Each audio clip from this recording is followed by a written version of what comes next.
What does my family's home look like? Why have I always wanted to earn a stable income as soon as possible? And how has my family learned to adapt to a life full of challenges? Hi, I'm Quy. I'm 22 years old, and I'm currently studying and living in a city in Vietnam. Today is my day off, so I came back to my hometown. I want to share what life is like for my family in the countryside. This is episode 5 of my series, Life in Vietnam. This is my family's house. It used to be home to 4 people: my parents, my older sister, and me. The house isn't very big. Since there isn't much space, almost everything is kept in this main living area. Our living room, bedroom, and dining area are all in the same space. Even though everyone has their own place to sleep, no one really has a private room. Sometimes it's a little inconvenient, but we've gotten used to it and accepted it as part of our daily life.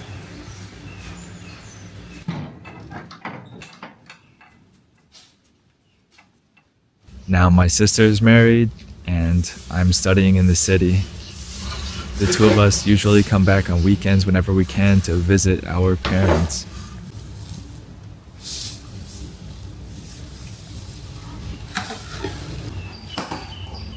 This is where my parents sleep.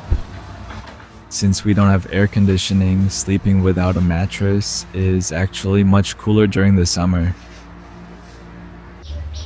And this is where my dad welcomes guests. And it's also where our family eats every meal together. Most of the things we use every day are kept around this area, so they're easy to reach.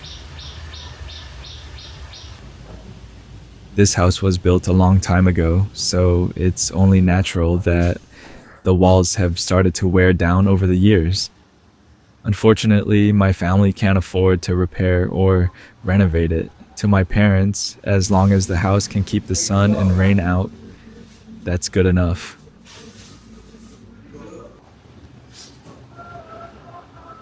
This section of the house was built about 15 years ago.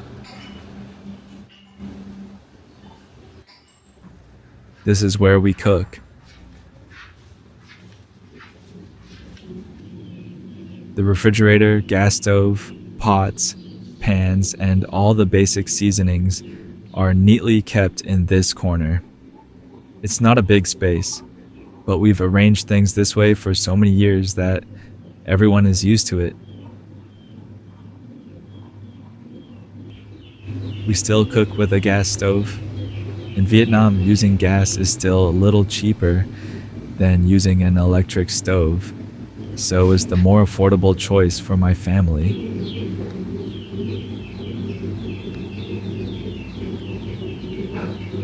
Right next to it is our bathroom. I'm sorry if it looks old or not very clean, but this is what my family's life really looks like.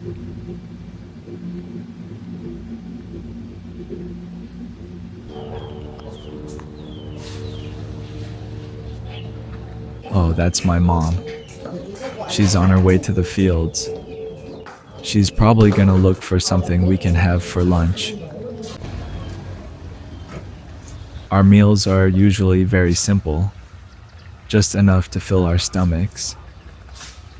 To save as much money as possible, my mom grows different kinds of vegetables on the land around our house. Because of that, we hardly ever need to buy vegetables from the market. Over here, we also have a rainwater storage tank. During the rainy season, we collect rainwater and use it for our daily needs. If we get enough rain, the water can last for several months. That helps reduce our water bill quite a bit, so we only spend around $30 to $40 during the rest of the year. Both of my parents are farmers. Their income is only enough to cover our basic living expenses, but for many years they've done everything they could to raise my sister and me and keep us in school. Life has become even harder as they've gotten older and the cost of living keeps going up. So, over the past few years, my sister has become the main person supporting our family. She pays for our living expenses, the remaining debts, and even my university tuition. Because of that, I've always wanted to help carry some of that responsibility. That's why I've always tried to be as independent as possible, to take care of myself, and to contribute whatever I can. Life is still difficult, but when everyone in the family works together, things feel a little easier. Our house is right next to the river. When the water is high, I often come here to fish, and when the water goes down, we can catch small crabs and snakehead fish. If we're lucky, we don't even have to go to the market that day. Look at this. My mom just caught this snakehead fish in the fields.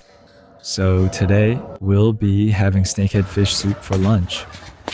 A meal for our whole family usually costs between $2 and $4 if there's meat. Most of that money goes toward rice, gas, and seasonings. It's not enough to buy expensive ingredients, but it's enough for us to share a warm meal together. My family accepts what we have. We adapt to our circumstances, and we keep working hard every day, hoping to build a better future. That's something my dad always tells our family.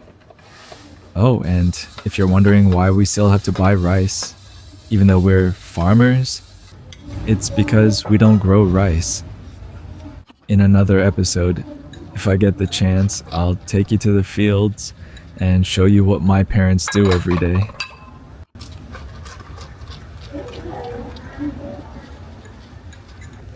Life in my hometown is very peaceful. I often take a walk around the village, breathe the fresh air, and look out over the familiar rice fields. It helps me forget, even if only for a little while, about the worries and pressure of living in the city. But I can't stay for long. I have to go back to the city to study, work, and take care of my own life. Finally, I'd like to thank everyone who has subscribed to my channel, watched my videos, left encouraging comments, or supported me in any way. I'm truly grateful from the bottom of my heart. Your kindness means more to me than you could ever imagine. Every subscription, every kind comment, and every bit of support gives me hope. It's what keeps me making videos and sharing my real life here in Vietnam. No matter how small your support may seem, it really does make a difference in my life. It reminds me that there are still so many kind people in the world who care about me and believe in what I'm doing. Thank you for staying with me and listening to this very ordinary story. I'll keep working hard to make better videos, and I'll continue sharing my life as honestly as I can. See you in the next one.